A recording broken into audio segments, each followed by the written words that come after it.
I'm Dean of the Blavatnik School of Government, and a big welcome to those of you who are visiting the Blavatnik School of Government, as well as those, of course, who are resident here on a very lengthy basis. It's a great pleasure tonight to welcome Professor Robert Keohane, who is one of the university's Astor Visiting Lecturers. This is a scheme that enables us to bring the very best and most brilliant American academics to Oxford for periods of time. And Bob hardly needs an introduction to this audience.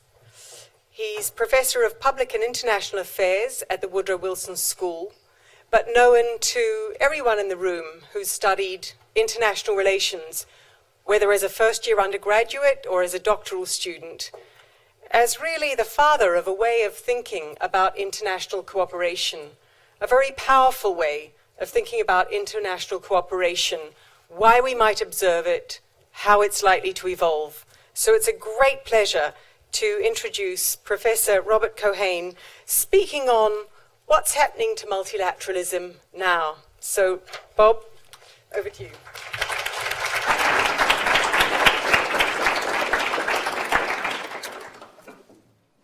Thank you, Naire. It's a great pleasure to be here.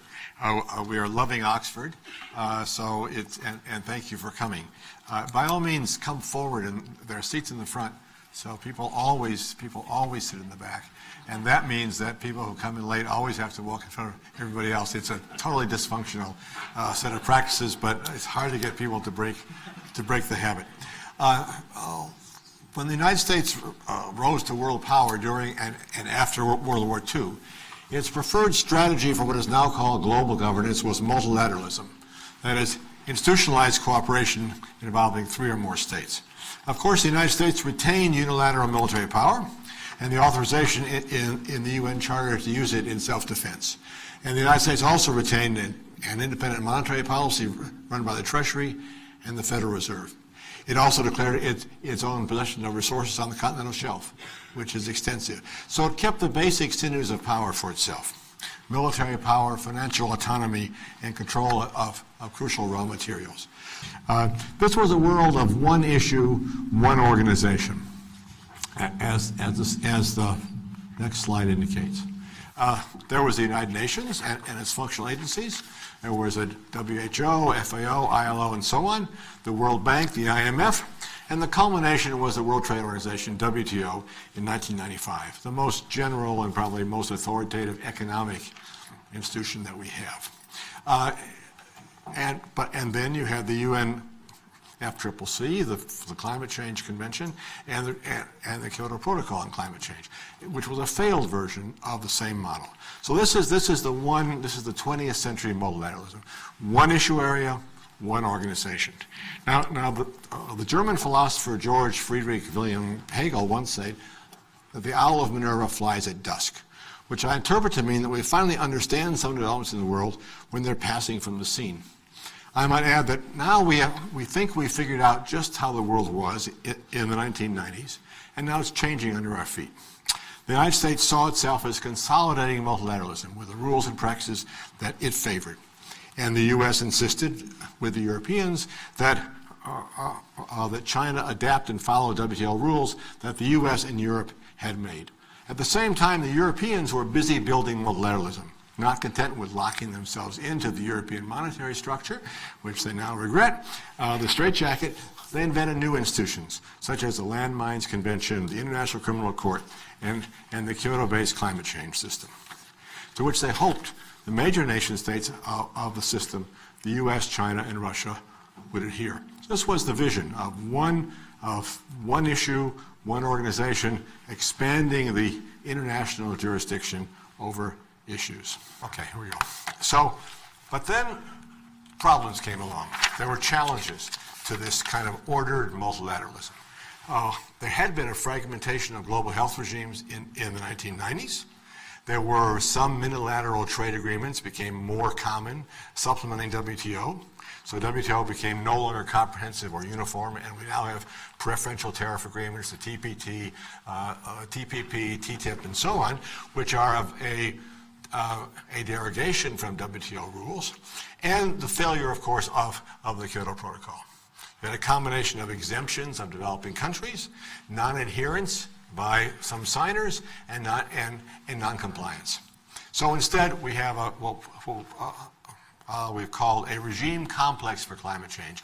No longer one comprehensive regime for climate change, which was imagined but never realized, but a variety of different arrangements that were set up with different membership and overlapping and sometimes competing rules. So I want to define contested multilateralism and then to talk about the plan for the talk. It refers to situations involving contestation, that is, there's difference of view, in which the contending parties propose multilateral responses. They're not proposing unilateralism. Sets of rules and practices, often involving organizations, that are to a significant degree incompatible with one another, either in substantive policies or patterns of control or both. So you have overlapping and somewhat conflicting multilateral arrangements. That's the essence of contested multilateralism, as I define it.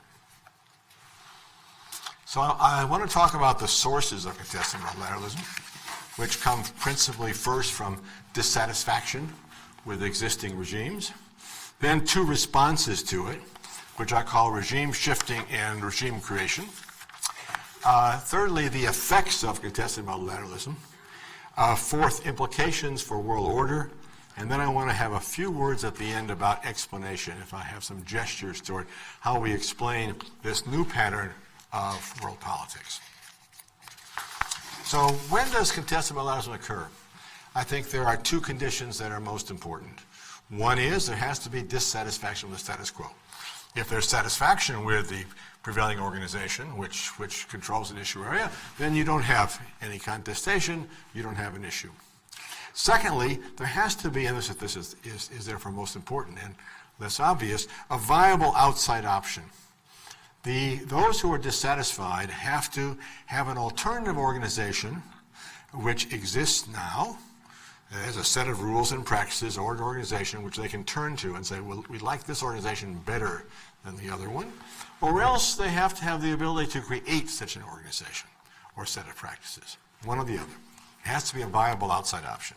So we now look at these two kind of outside options. One is, one pattern of contestation is what we call regime shifting. It's a phrase borrowed from Larry Helfer, who's a lawyer. That is, states take an alternative institution. They use an alternative institution to formulate rules or practices that conflict with standards in the original institution. So they reduce that institution's authority. For example, the World Intellectual Property Organization, I love to call it WIPO, it's a funny name, was the organization that was in charge, I was kind of sleepy at the time, of intellectual property rules before 1995. WTO took those over. That is, they contested it. They forced the developing countries to adhere to the WTO rules as opposed to WIPO rules, and this is an example of contestation. Another example that I want to talk about with a little more detail involves anti-money laundering, because it was the case for a long time that the UN Security Council had the priority in making decisions on money laundering. In 1999, before 9/11, the Security Council set up a set of practices which involve listing individuals who are allegedly involved in money laundering supporting terrorist groups. And this was reinforced after 2001. So individuals affiliated with Al-Qaeda and now, of course, ISIS are listed by the Security Council, and their bank accounts are frozen. And of course, you can't tell somebody, I'm going to freeze your bank account, and then wait a week. Now there's no money left in it, so they were not told. There was no due process arrangement. There was a secret process in the Security Council. Mostly the U.S. and British security services would provide lists of people allegedly involved in money laundering. Those lists would be approved by the Security Council committee, a committee of the whole, and then those people's accounts would be frozen. This happened to scores, probably hundreds of people. An individual named Coddy, who was a Saudi citizen living in Italy in the EU, challenged these rules. He was an EU citizen, and his bank account was frozen suddenly with no due process, and he went to the European Court of Justice. He went to the court of first instance first and worked his way up. But in 2008, his case reached the Court of Justice, and the ECJ ruled that they had a tough case because Article 100, I think, of the UN Charter gives the Security Council precedence over all other international organizations. So they couldn't simply go head-to-head with the Security Council, but the ECJ said that this arrangement violated European due process principles and therefore could not be enforced in Europe. They couldn't overrule the regulation, but they said we can enforce it in Europe. They suspended their judgment, giving the Security Council time to adapt. And there was a 3-year process in which there was a kind of back and forth between the ECJ and the Security Council. After the Obama administration came into power, there was an agreement made in 2009, at the end of 2009, and the Security Council changed its practices. It appointed an ombudsman person who has the right to essentially overrule the Security Council judgment. That is, the Security Council acts by unanimity, at least with the major permanent members in this regard. If the ombudsman person delists somebody, the Security Council could reverse her decision, but only after a unanimous vote. So it basically can't be done. So they changed the rules. This is a classic case of contestation. That is, the European Union, the ECJ, contested the Security Council authority, and in this case, believe it or not, prevailed. And they don't think they prevailed. They still aren't happy with the rule, but they got a big change in the rule, and about 15 people, including Mr. Coddy, were delisted, so he won his case for himself as well as for everybody else. So that's a kind of regime shifting example. The WTO example and the ECJ example with the Security Council. Now, there might not be such an organization already existing, and in that case, the dissatisfied coalition has to create new organization. They have to do something else. So there's something now called the International Renewable Energy Agency. Have you ever heard of it? IRENA. It's based in Abu Dhabi, I think, or Qatar, because they provide the finances for the headquarters. It was a German Scandinavian project. They thought that the International Energy Agency was too fossil fuels oriented. Now, IRENA doesn't really do anything, if I can tell. It has a very small budget. There's not much activity there, but it's a contestation. They're contesting the IEA, saying, look, you're not doing enough renewables, and we're going to have another organization which is going to press for renewables. This is not just done by the left. The Bush administration, the George W. Bush administration, was dissatisfied with the law of the sea rules on intercepting ships, which might contain terrorist material or nuclear weapons. Libya, for example, was a focus of this activity. But the law of the sea provides very restrictive rules for when you can stop a ship and search a ship. So they set up the PSI, which is a voluntary arrangement, but now includes over 100 countries, where these countries agree that they will agree to participate in an arrangement to search ships that are suspect. North Korean flag ships coming from Pakistan, for example, would be a target. And they've done this a number of times. So it's a derogation from the law of the sea rules. You couldn't get the rule changed because it takes a unanimous vote. It'd be impossible. But they have this new arrangement which says, okay, we have a competing set of rules with this PSI, and for this limited activity, they're going to trump law of the sea rules.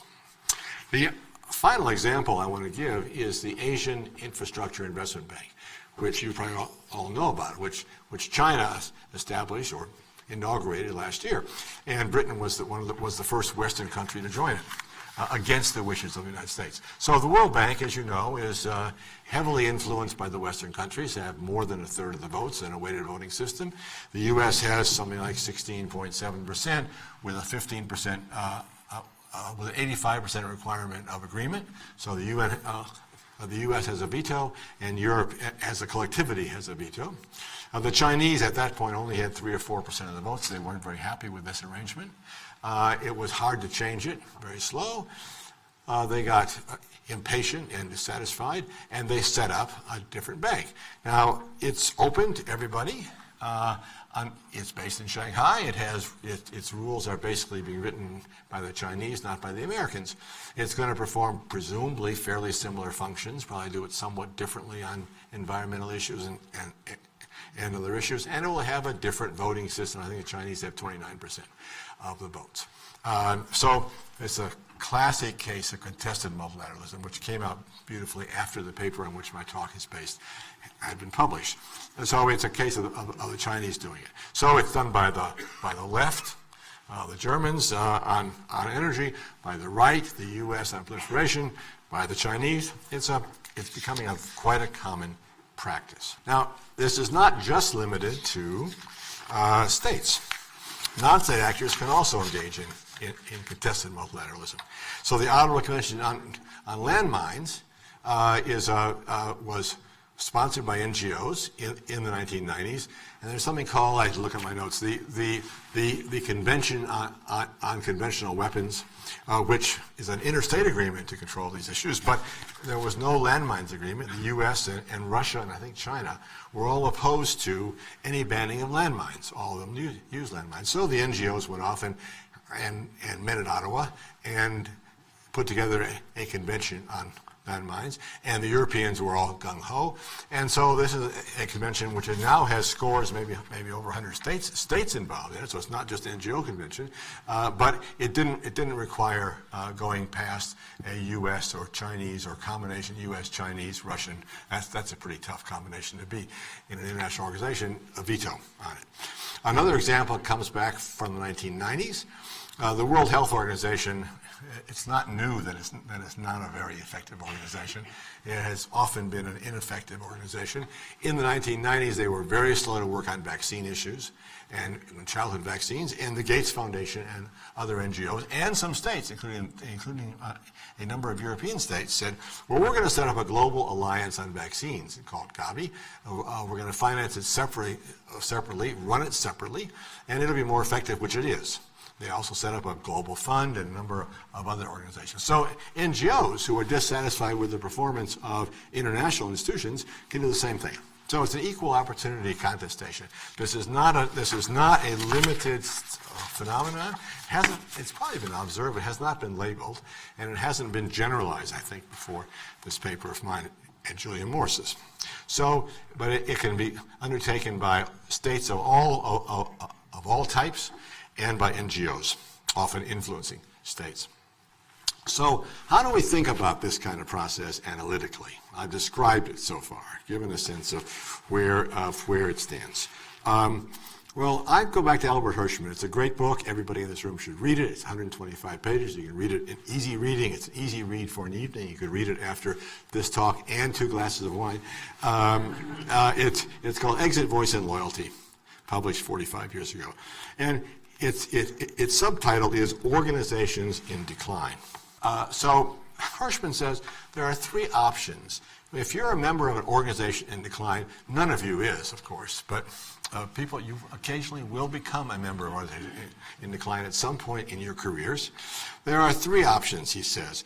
One is loyalty.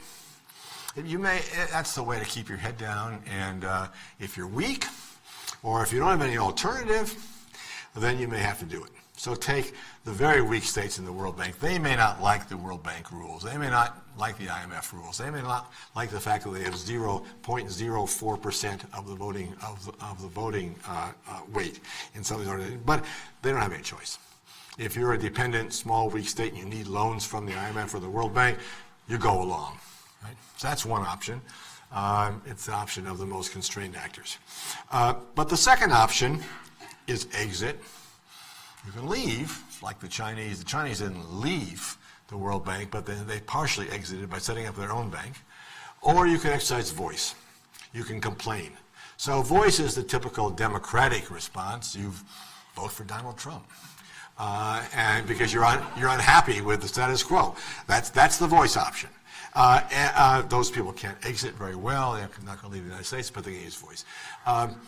However, Hirschman's big insight in this book, his major insight, is the prospect of exit amplifies voice. if you can exit, your voice is louder. And that's true in international politics. So the Chinese voice in the World Bank is going to be a lot louder now, and because they prove they can exit. And it's a lot louder than Botswana's voice in the World Bank or Bolivia's. And so when we think about contested multilateralism, we have to ask ourselves whether we're anticipating this reality properly. And the U.S., this is a classic blunder. The U.S. behavior on the AIIB is a it's a good illustration of how a great power can do really stupid things, even with an administration that on the whole is pretty intelligent. So the Chinese were dissatisfied with the World Bank and were threatening AIIB, and then proposed to set it up, and the U.S. opposed it throughout and tried to strong-arm its allies into not joining it. With the result that only, I think, Japan and South Korea failed to join it. All the European countries joined it. And the U.S. is left holding the bag, and eventually you wind up with an organization which is run by the Chinese and has legitimacy and has others in it, and you look like a sort of sore loser from the outside. So the Hirschman's book should suggest that in the current era, in which there is a tremendous amount of change in power structures and a shifting. The U.S. is not becoming a minor weak power, but power is shifting away from the United States to some extent toward the emerging market countries and toward China. In this kind of situation, one should be aware that multilateralism on one's own terms, like the World Bank, will be contested, and it will be contested sometimes effectively. And you'd better have a strategy to anticipate the reality and not just resist it, because simply resisting it is not going to work very long. And it'll work against the Botswanas of the world and the small island states and so on. It won't work against China or in the long run against India and Brazil. So what does the use of contested multilateralism mean for the future of global governance? So in one sense, it's undeniable that the international order is fragmenting. We no longer have the same small set of post-war treaty-based institutions governing international politics. Instead, for every UN-style organization, there are multiple alternatives, potentially vying for control of a particular issue area. It'd be easy for Westerners to lament the decline of integrated international regimes and the emergence of contested multilateralism. It looks bad for us. If dissatisfied coalitions simply switch venues rather than trying to reform an institution, the looser regime complexes that result may weaken incentives for cooperation. After all, institutions promote cooperation partly because they provide opportunities for repeated interactions, as they can gain today from promising something for tomorrow. But if no one knows whether a particular issue will even be negotiated in the same venue in the future, such cooperative trades become more difficult to achieve.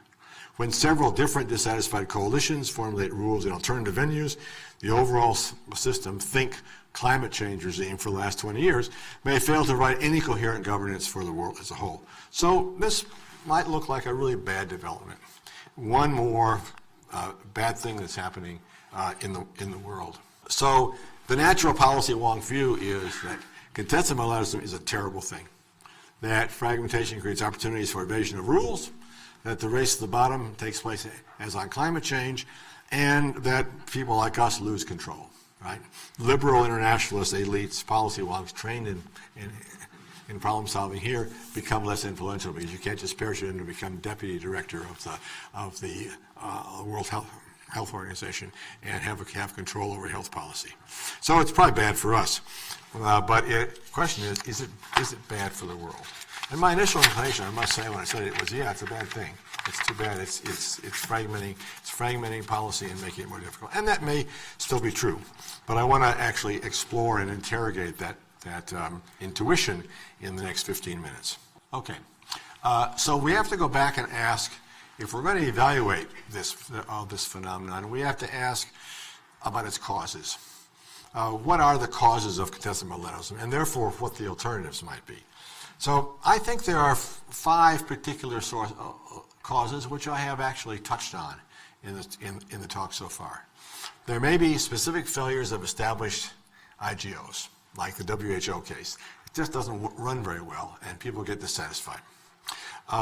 There is an assertiveness by progressive groups, Landmines Convention, the EU, combating the Security Council. The left gets on its high horse and decides that the institutions are too stagnant or too repressive.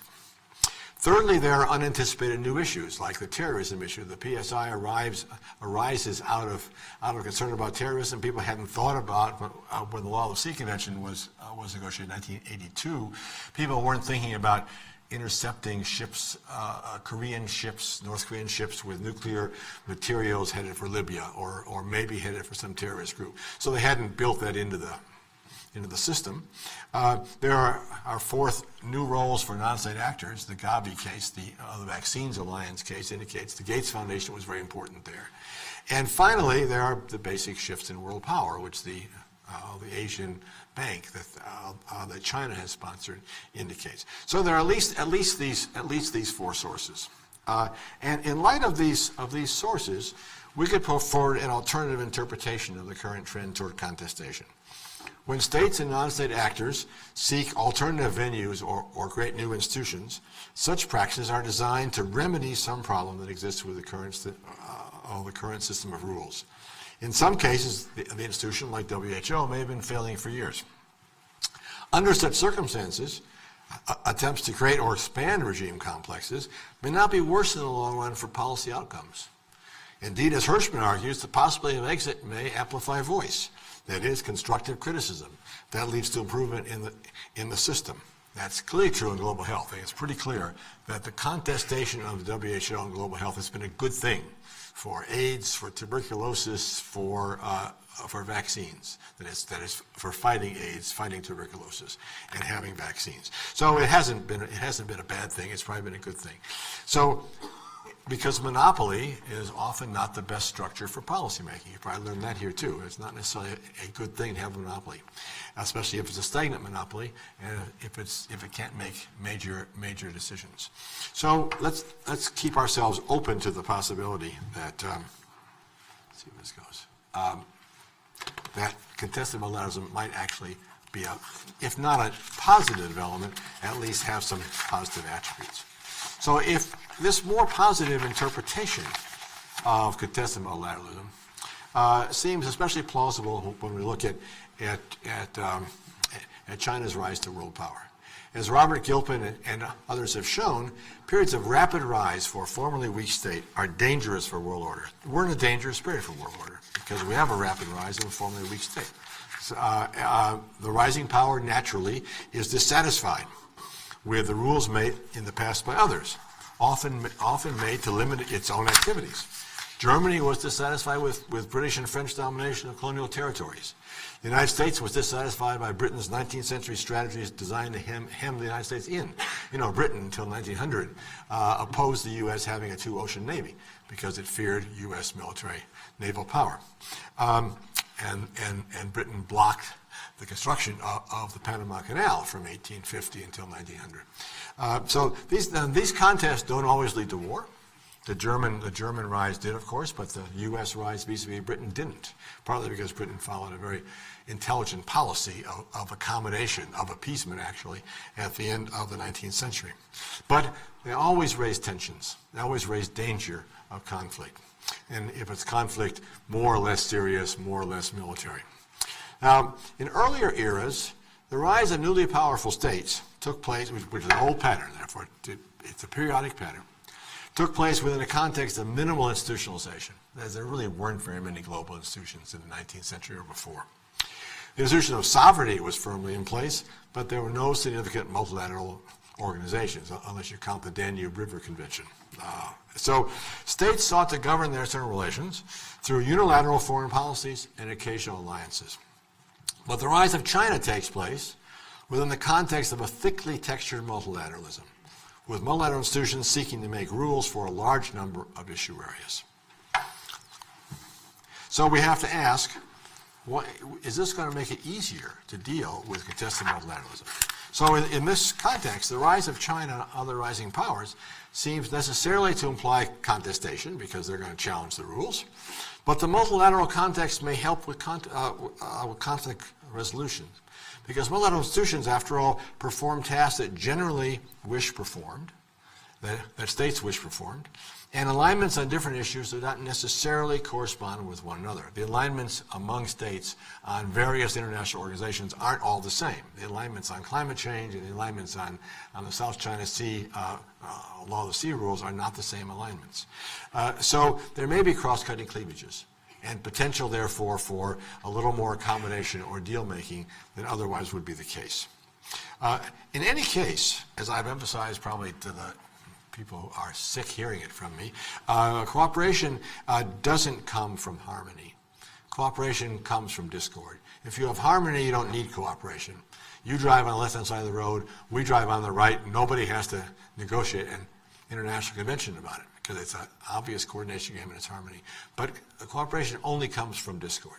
So there are opportunities here for cooperation, of new kind of cooperation, out of the discord that we are observing. To speak about China in particular, neither Chinese nor Americans should expect a harmonious world order. Harmony is always elusive. There's always going to be discord. But it is discord that presents the opportunity for cooperation. What we should be working for, both on the Chinese and the American sides, is better management of the inevitable discord. Contested multilateralism is a reflection in a thickly multilateral era of discord. And we need to be aware of it and do a lot better management than the U.S. displayed on the AIIB. We have to exercise self-discipline when tempted to take advantage of the other side as a result of some temporary imbalance of power or opportunities. And we need to resist the temptation to try to block what the other side is doing just because we are more comfortable with the status quo, which is my interpretation of the U.S. behavior on the AIIB. But if we compare contested multilateralism with the arms races and posturing that have often accompanied challenges to a particular world or regional order, such as the failed Russian challenge to the U.S.-centered world order, it doesn't look so bad. It doesn't look like the 1950s arms race. I mean, now that looks benign because you know how it turned out, but if you lived during it, you didn't know how it was going to turn out. And if you were in Cambridge, Massachusetts during the Cuban Missile Crisis or in Oxford, you wouldn't have been a very happy camper for a few days in October. So this is the broader context for my argument, that the United States was foolish to oppose the AIIB. The United States should be trying not to maintain the status quo in all respects, but to channel competition and change into activities like the AIIB are likely to be constructive and away from zero-sum contests over territory, including control over oceans. More generally, the longer-term repercussions of contested multilateralism for the international system will depend on how it reshapes international regimes. On the positive side, the discord inherent in rule discrepancies can lead to renewed attempts at cooperation, and the Security Council's attempts, constructively eventually, to respond to the ECJ's due process critiques are one example. Sometimes, therefore, contestation may improve the overall quality of institutional governance. I think it improved it there and improved it with WHO. The question is not whether, on balance, contested multilateralism is an improvement over integrated international regimes, because the dispersion of power and interest in world politics now makes such regimes increasingly elusive. We're not going back to the era of coherent international regimes each governing one issue area very neatly. Rather, we should ask whether contested multilateralism produces better outcomes than attempts at continued cooperation through venues that are often stalled by divisions of power and interest.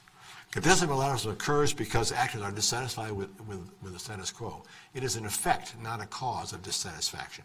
At their core, international organizations work because they represent a compromise between powerful and weak countries. If powerful countries increasingly perceive such organizations as failing to achieve key objectives, it is not reasonable to expect that cooperation will continue indefinitely in the absence of major change. Contested multilateralism offers a way for rising powers like China, India, Brazil, and others to challenge the institutional status quo without withdrawing from the system entirely and without going unilateral. That is, it provides a pathway for peaceful change. So therefore, I don't want to be too positive. There are certainly costs. There are certainly ways in which it makes it harder to regulate systems, creates cracks, allows those who don't want to follow the rules to evade the rules. But it's not all bad. And in view of the overall structural change we're going through, which are stressful and which mean more discord, we shouldn't be too quick to think that this is the end of the world or the source of many problems. It's maybe more a symptom. I'm going to return at the end of this talk to a larger theoretical or analytical perspective. You may have noticed that neither in this talk I have not put forward a theory of contested multilateralism. I've described it. I pointed out 5 causal pathways that lead to it. Oh, they're right there. Sorry.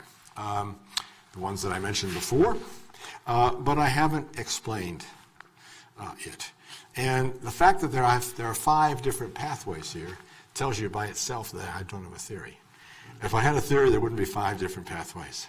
It just looks like it's coming out of everywhere, and that's very distressing. Actually, I would be much happier to have a single parsimonious theory that explains it. And maybe somebody in this room will have one. That'd be great.